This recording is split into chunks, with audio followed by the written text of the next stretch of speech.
साफ साफ ये लिखा हुआ है कि प्रार्थनी का कहना यह भी है कि बलात्कार विधायक कुलदीप सिंह सेंगर ने नहीं किया है। आपकी ही बहन कह रही है कि नहीं किया है, जबरन कुलदीप सेंगर को फंसाया गया है। साफ तौर पर यह कहा गया है, इन्होंने इस दौरान जब 20 जून 2017 को बयान दर्ज कराया था, उसमें कहीं भी कुलदीप सेंगर का नाम नहीं था। आपका जो बलात्कार करता है उसका आप नाम नहीं लेती हो। आपने कुलदीप सेंगर का नाम नहीं लिया, आपने शुभम का नाम लिया, नरेश तिवारी का नाम लिया। ऑन रिकॉर्ड ये कोर्ट में दस्तावेज मौजूद हैं। आपके चाचा आपको समझा रहे हैं कि आप जो है अपने अंदरूनी अंगों को पे खरोंच मार लीजिए। इस पर जब हमने सवाल पूछा तो बौखलाहट साफ तौर पर दिखी और अंत में हमने ये देखा कि पीड़िता जो है सवालों का जवाब देने की बजाय वहां पर माइक छोड़कर भागती हुई नजर आ रही थी।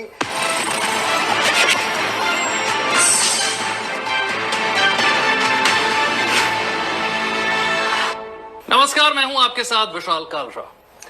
उन्नाव के पूर्व विधायक कुलदीप सिंह सेंगर पर जो बलात्कार के आरोप लगे, पिछले 8 साल से जो लगातार मीडिया ट्रायल वक्त दर वक्त चलता रहा है, उसे लेकर यह तो अब साफ हो गया है कि इस पूरे केस से जुड़े कुछ अलग पहलू भी हैं जिन पर कोई भी बात नहीं करना चाहता है।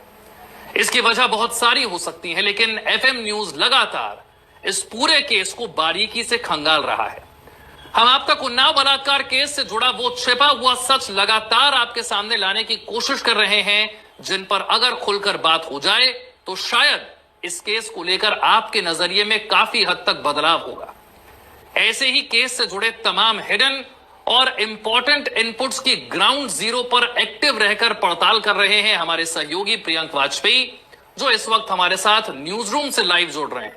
प्रियंक, अगर आप मुझे सुन पा रहे हैं तो मैं सबसे पहले समझना चाहूंगा कि अब तक की हमारी पड़ताल में जो कुछ निकलकर सामने आया, उन्नाव की पीड़िता से जो हमने बात की, कुलदीप सेंगर की बेटी से हमने जो बात की, उन्नाव पीड़िता के मामा से जो हमने बात की, जो ऑडियो वीडियो डॉक्यूमेंट्स हमारे पास इस वक्त हैं, वो इस केस में ऐसे कौन से नए एंगल की तरफ इशारा करते हैं जिस पर बात होनी जरूरी तो बहुत थी लेकिन हो नहीं पाई है, क्योंकि आप ग्राउंड जीरो पर रहकर, एक्टिव रहकर पूरी पड़ताल को बड़ी बारीकी से कर रहे हैं।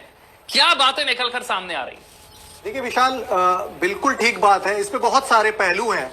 अलग अलग मीडिया हाउस लगातार कवरेज में जुटा हुआ है और हम पहले दिन से प्रथम दृष्टया ये कह रहे हैं, इस बात को मुखर तौर पर कह रहे हैं कि हर खबर के 2 पहलू होते हैं, किसी भी वारदात के 2 पहलू होते हैं, दोनों पहलुओं पर बात होनी चाहिए। लेकिन इसे दुर्भाग्य कहेंगे कि एक तरफा ये जो पूरी कवरेज चल रही है, तमाम ऐसे पहलू हैं, करीब 10 से ज्यादा ऐसे तथ्य हैं जिन पर बात होना बहुत ज्यादा जरूरी है, लेकिन उस ओर शायद लगातार चलते मीडिया ट्रायल की वजह से ही कहेंगे कि इस पर ध्यान नहीं जा रहा है। हमने इन तमाम तथ्यों की बारीकी से पड़ताल की, पीड़िता से बात करी, हमने कहा आप हमारे साथ बैठिए और तमाम ऐसे सवाल हैं उनके जवाब दीजिए। वो राजी भी हुई, लेकिन जब हम सवालों की श्रृंखला में आगे बढ़े, हमने उनसे बात करने की कोशिश करी। हमने उनसे पूछा कि भाई उन्नाव की जो आवाम है वो आपके समर्थन में क्यों नहीं है, क्यों उन्नाव की आवाम लगातार जो है एक सुर में विरोध ही कर रही है। उसके बाद हमने ये पूछा कि आपकी एफआईआर जो कोर्ट में जमा है, उस एफआईआर में आपने अपनी ही मां के खिलाफ क्यों जो है शिकायत दर्ज कराई थी। जब हमने पूछा तो उन्होंने एक तो बौखलाहट दिखी, उनकी मां हस्तक्षेप करती हुई दिखी।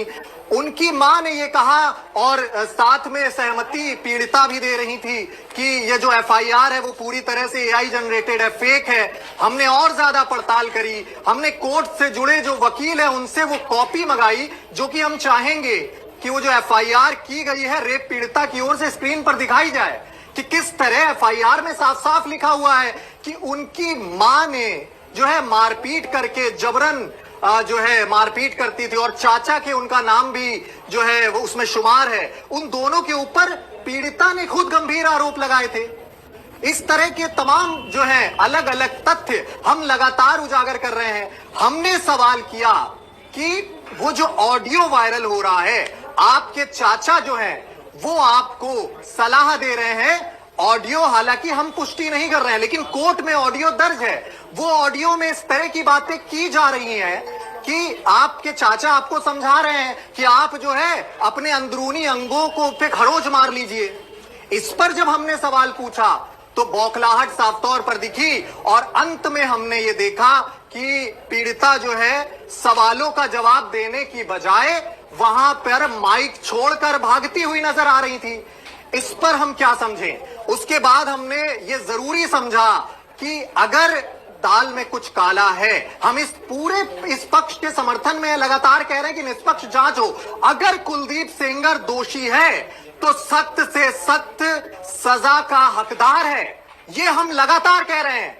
लेकिन हम इस संविधान में जो आख्या दी गई है उसको भी बार बार उठाते हैं। हम इस बात को कह रहे हैं कि अगर 100 निर्दोष बच जाएं, लेकिन 100 कसूरवार बच जाएं, लेकिन किसी निर्दोष को सजा नहीं होनी चाहिए। इस तथ्य को ध्यान में रखते ही हमारी पड़ताल है और कुछ हमारे पास फैक्ट्स हैं। एफआईआर कॉपी हमने आपको दिखा दी, ऑडियो भी हम आपको लगातार सुना दे रहे हैं। इसके बाद जो अभी शायद कोई भी मीडिया हाउस उस तथ्य का जिक्र नहीं करना चाहता, हम उन्नाव पर ग्राउंड जीरो पर एक्टिव हुए, वहां से हमने पड़ताल करी, हम कोर्ट गए, वकील से हमने दस्तावेज कलेक्ट किए। कुछ दस्तावेज हैं पीड़िता की बहन का, मैं चाहूंगा पीसीआर की टीम से पीड़िता की बहन है उनकी एफआईआर कॉपी स्क्रीन पर दिखाई जाए और किस तरह साफ तौर पर उस एफआईआर कॉपी में सीधे तौर पर लिखा है। अगर मैं आपको पढ़कर सुनाऊं, प्रार्थनी का कहना यह भी है, ये एफआईआर कॉपी का बीच का हिस्सा है, पूरा बहुत लंबी एफआईआर, इसलिए मैं आपको नहीं पढ़ के सुना सकता, लेकिन इसमें साफ साफ ये लिखा हुआ है कि प्रार्थनी का कहना यह भी है कि का बलात्कार विधायक कुलदीप सिंह सेंगर ने नहीं किया है। आपकी ही बहन कह रही है कि नहीं किया है, जबरन कुलदीप सेंगर को फंसाया गया है। साफ तौर पर यह कहा गया है पैसे की वसूली के लिए कुलदीप सेंगर को फंसाया और जिस अधिवक्ता से काम करवाती है, जबरन दबाव बनाकर उससे धन की वसूली करती है, जो कई बार मेरे साथ मारपीट कर चुकी है और अलग अलग व्यक्तियों के साथ शारीरिक संबंध बनाने को कहती हैं। ये साफ तौर पर आपकी ही जो है बहन कह रही हैं, बड़ी बहन है, उन्होंने ऑन रिकॉर्ड एफआईआर दर्ज करा दी है और वो राजी भी है इस बात को लेकर बात करने को। हम लोग भी लगातार संपर्क की कोशिश में हैं कि हम पूरे जो सच हैं कि किस तरह पीड़िता की मां ने ही दबाव बनाया, चाचा महेश सिंह को लेकर जो अदावत चली आ रही थी परिवार को लेकर, वो भी हमने आपको दिखाई। और विशाल, मैं चाहूंगा कि अब जो सबसे ज्यादा महत्वपूर्ण बिंदु है उस पर बात की जाए और उस तथ्य के जिक्र के बाद सभी दर्शकों को यह पूरी तरह से साफ हो जाएगा कि ये जो पूरा केस है जिस पर एक राय कायम कर ली गई है वो इतना आसान नहीं है, इतना सीधा नहीं है, बहुत गहरा है, बहुत सारे उलझे हुए पेच हैं जिसको एफएम न्यूज की पूरी टीम ग्राउंड जीरो पर एक्टिव रहकर लगातार उसको उजागर कर रही है। कुछ तारीखों की बात मैं जरूर करूंगा विशाल। तारीख 11 जून 2017 की है जब जो पीड़िता हैं वो अपने घर से गायब हो गई, उनको कोई ले गया या खुद गायब हो गई, इसकी पुष्टि बिल्कुल भी नहीं है। 11 जून 2017 वो तारीख थी। उसके बाद 9 दिन बीत जाते हैं। 20 जून 2017 को उनकी मां जो है 9 दिन तक कोई भी हलचल नहीं थी। 9 दिन बाद 20 जून 2017 को उनकी मां और परिवार के एक सदस्य हैं, उनका नाम हम सार्वजनिक नहीं कर रहे हैं, माखी के थाने में शिकायत दर्ज होती है। पुलिस जो है नरेश और अन्य लड़कों को थाने में ले आती है। जो पीड़िता है कानपुर रेलवे स्टेशन के फोन से नरेश तिवारी जो शख्स है उसको फोन लगाती हैं। नरेश तिवारी का जिक्र बार बार हो रहा है, यही वो शख्स है जिसके ऊपर आरोप लगे हुए हैं। नरेश तिवारी को लेकर उन्होंने आरोप लगाए, लेकिन जब जांच हुई तो यह पाया गया ये जो 9 दिन का अंतराल है बीच में गायब हुई, इस दौरान नरेश तिवारी से फोन पर बात हो रही थी और 9 दिन बाद आके उन्होंने नरेश तिवारी पर ही बलात्कार का इल्जाम लगा दिया। और जब यह पूछा गया कि नरेश तिवारी को आप पहले से जानती हैं, तो उन्होंने पीड़िता की ओर से कहा गया नहीं, मैं नरेश तिवारी को बिल्कुल भी नहीं जानती हूं, मैं नरेश तिवारी से कभी भी नहीं मिली। लेकिन जब जांच हुई इस पूरे मामले की तो यह पता लगा कि पीड़िता जो है रेप केस की, उन्नाव रेप केस की, वो लगातार नरेश तिवारी से फोन पर बातचीत कर रही थी। यहां से शक गहराया। और भी ज्यादा महत्वपूर्ण बिंदु इसमें यह है कि इन्होंने इस दौरान जब 20 जून 2017 को बयान दर्ज कराया था, उसमें कहीं भी कुलदीप सेंगर का नाम नहीं था। आपका जो बलात्कार करता है उसका आप नाम नहीं लेती हो। आपने कुलदीप सेंगर का नाम नहीं लिया, आपने शुभम का नाम लिया, नरेश तिवारी का नाम लिया। ऑन रिकॉर्ड ये कोर्ट में दस्तावेज मौजूद है। इसके बाद तारीख आती है 31 जून 2017। यह महत्वपूर्ण तारीख है क्योंकि इस दिन मेडिकल जांच होता है, कोर्ट में दस्तावेज जमा है। हमारा कोई भी दावा बिल्कुल भी हवाई नहीं है, तथ्यात्मक है, ऑन रिकॉर्ड है। दस्तावेज हम आपको स्क्रीन पर दिखा रहे हैं। 21 जून 2017 को पीड़िता का मेडिकल जांच होती है। पीड़िता की मेडिकल जांच में क्या सामने आता है? उसमें रेप की पुष्टि नहीं हुई है, रेप नहीं किया गया। ये जो है मेडिकल जांच में सामने आया। मेडिकल रिपोर्ट ऑन रिकॉर्ड मौजूद है, वो हम आपको लगातार स्क्रीन पर भी दिखा रहे हैं। उसके बाद आती है तारीख 22 जून 2017। 164 सीआरपीसी के तहत बयान दर्ज करवाती है पुलिस, जो कि प्रोसेस है। उसमें पीड़िता का बयान दर्ज होता है और ये कहा जाता है पीड़िता की ओर से, कुछ नाम हम छिपा रहे हैं, यहां पर सार्वजनिक नहीं किए जा सकते। रेप का मामला है। उनकी बेटी ने जो है फोन करके नौकरी के लिए बुलाया था और वो नरेश तिवारी के नाम के लड़के के साथ कानपुर चली गई थी और घर से 500 मीटर दूर पर ही नरेश तिवारी और शुभम ने उनका बलात्कार किया था। यह बयान ऑन रिकॉर्ड दर्ज है। इसमें भी कहीं भी कुलदीप सेंगर का नाम नहीं है। कुलदीप सेंगर विधायक का नाम यहां तक नहीं लिया गया। तारीख आ गई थी 20 जून 2017, गायब हुई थी 11 जून 2017 को। अभी तक कुलदीप सेंगर का कहीं भी नाम सामने नहीं आ रहा है। 22 जून 2017 को इस मामले में चार्जशीट दायर की गई। दोनों लड़के जेल चले गए। 24 जून 2017, यह भी महत्वपूर्ण तारीख है इस केस को बारीकी से खंगालने के लिए। 24 जून 2017 को भारी प्रेस कॉन्फ्रेंस की गई, बहुत मीडिया बुलाई गई, लेकिन पूरी 1 घंटे की प्रेस कॉन्फ्रेंस में एक बार भी कुलदीप सेंगर का नाम नहीं, सिर्फ 2 ही लड़कों का नाम। उसमें भी जो है कुलदीप सेंगर विधायक का नाम पीड़िता की ओर से नहीं लिया गया था। उसके बाद जो है 17 अगस्त 2017 ये वो तारीख है, यानी जून बीत गया, जुलाई बीत गया, अगस्त 17 अगस्त 2017 को पीड़िता की ओर से मुख्यमंत्री को एक पत्र लिखा गया। इस बीच एक बिंदु मैं और ऐड करना चाहूंगा। ये जो पूरी तारीखों का क्रम है, चाचा महेश सिंह उनके जो थे वो लगातार संपर्क में थे और चाचा महेश सिंह को लेकर हम लगातार आपको बता रहे हैं कि राजनीतिक अदावत थी दोनों परिवारों के बीच। तो हो सकता है, हम इसकी पुष्टि नहीं कर रहे कि चाचा महेश सिंह को लगा हो कि शायद ये मौका है कि हम इसको भुना सकें और अपनी राजनीतिक अदावत जो है उसका बदला ले सकें।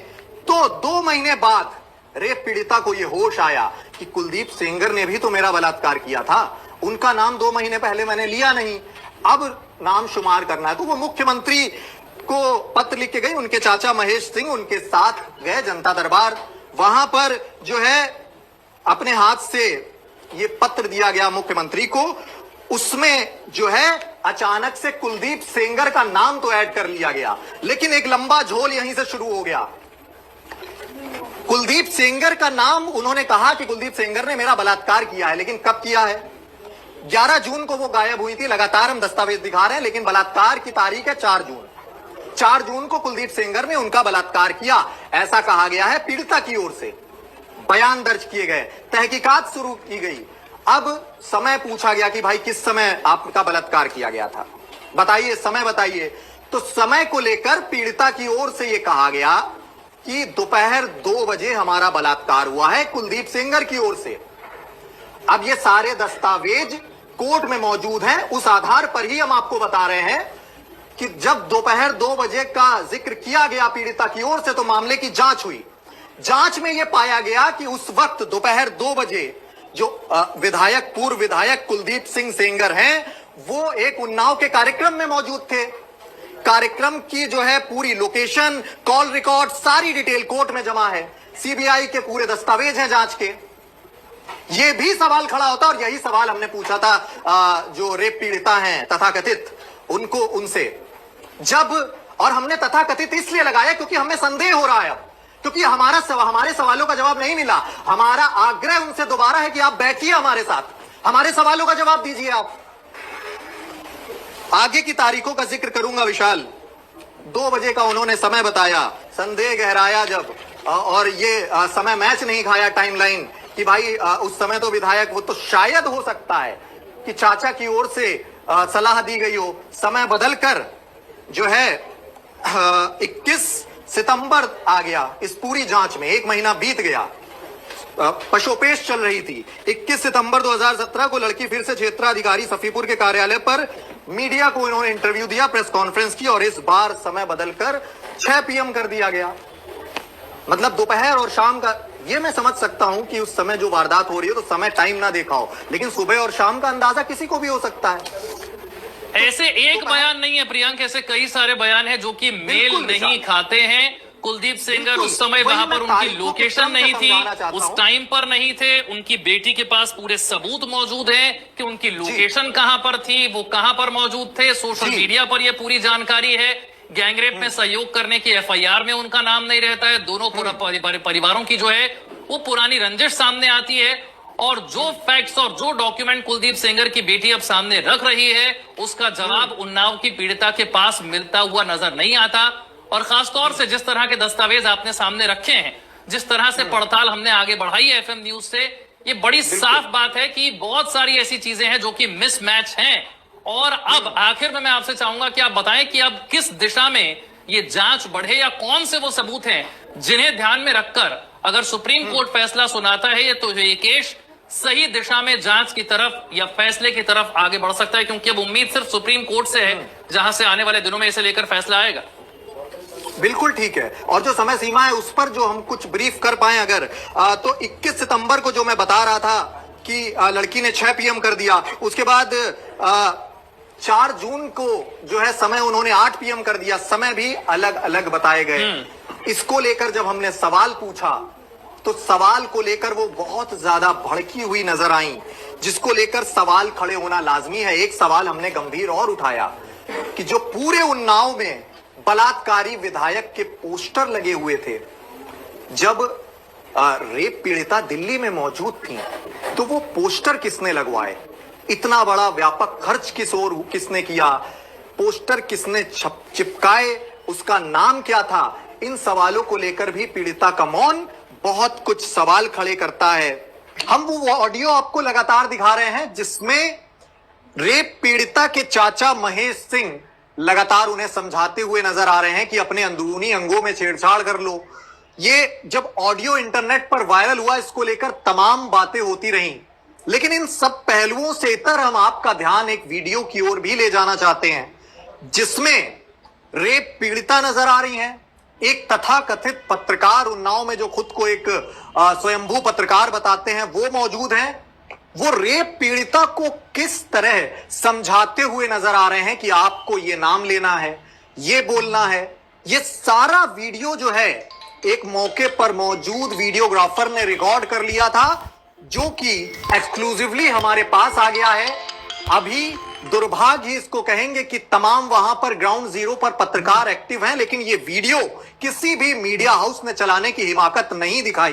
वो वीडियो हम आपको दिखाते हैं, और इस वीडियो को देखने के बाद, उसको सुनने के बाद ये स्पष्ट हो जाएगा कि ये जो पूरा मामला है ये इतना सीधा नहीं है। इसमें बहुत सारे पेच हैं जो शायद छिपाने की कोशिश की गई है। पत्रकार भेजेंगे बाबू जी, हो जाओ, खड़ी हो जाओ।